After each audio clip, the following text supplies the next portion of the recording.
I don't know what to talk about. That's one of the biggest reasons why some people shy away from creating videos. But what if you always knew what you were going to talk about? Keep watching to find out how to create scripts for better engagement. Welcome back to my channel, Pagan here. Today we're going to talk about creating scripts for your YouTube videos and the foolproof formula that you can actually learn from watching TV shows and movies. Let's get started. Not knowing what to talk about was a big reason why I didn't create videos for a long time. I don't like being unorganized, and when it comes to speaking, I'm not really great at improvising. If you think about it, professional speakers or even actors wouldn't go on stage without some type of script.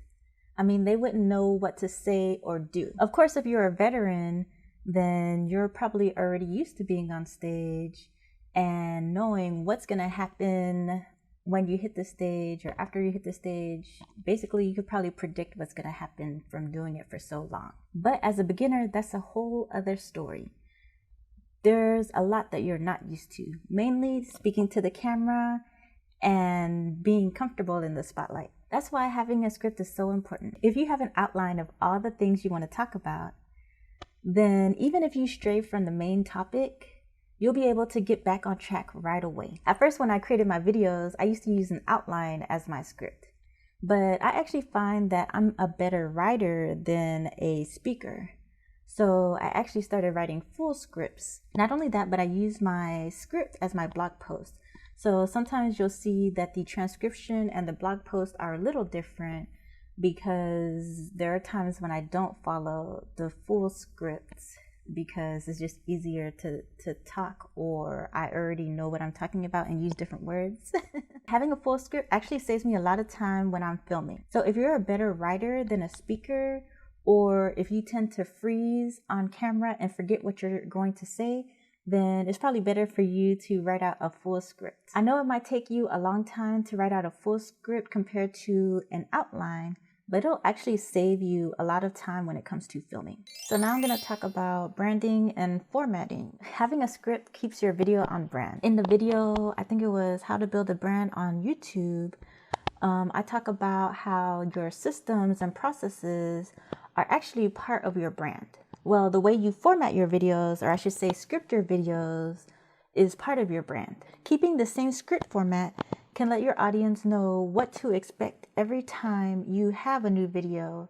Even if the video is different content, the way that is formatted is the same. You might be thinking that it's a little boring to have the same script format, but you have to remember that your content is changing each video. I'll show you in a minute what I'm talking about when I share my script formula. I just want to mention that as a business, keeping the same script formula actually saves you a lot of time and energy. You'll know exactly how to format your videos each time, but you're gonna have different content each video. So how do you format the perfect script for your video? I'm gonna make this super simple by using one of my favorite shows, Elementary, as an example. First, we're gonna start with the hook.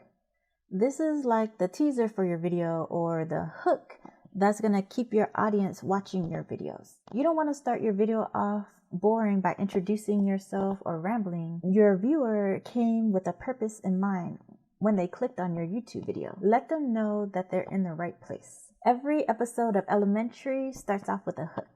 It usually starts with a crime happening. Once we see the crime, we're already hooked because we want to know what's happening, who did it, how are Watson and Sherlock going to figure out this case. The hook for your video can be something simple like telling your audience what to expect in the beginning of the video or what problem you're going to solve. Now we get to the opening. As soon as the crime happens on Elementary, we as the audience are then left with the opening for the show.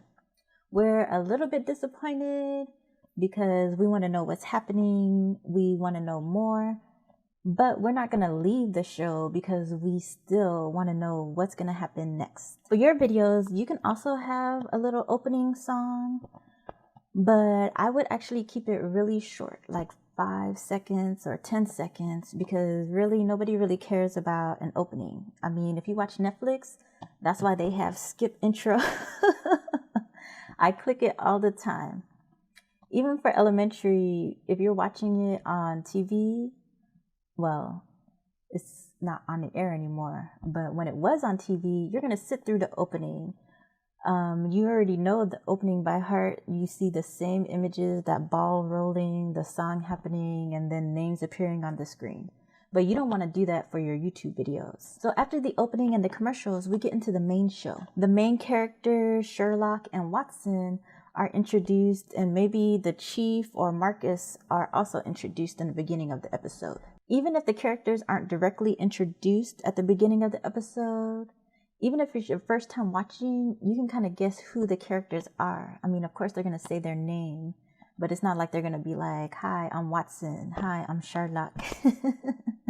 So you don't want to take a whole lot of time introducing yourself. Some people say don't even introduce yourself, but I don't really agree with that. You can just say, "Hey, welcome back to my channel, Pagan here," like I do, or "Hey, Pagan here." You can do a short introduction. It's not like you have to say, "Oh, I'm Pagan. I'm the owner of Natasha Lane Design Company. I help service-based entrepreneurs, blah, blah, blah, blah, blah."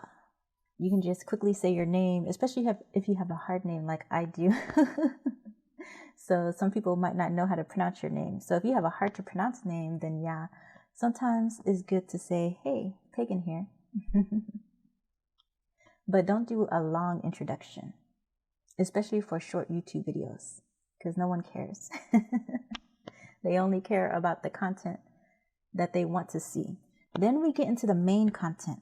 You're going to talk about what you promised in the beginning of the video. In elementary, we're going to start solving the crime. First, we're going to inspect the crime scene.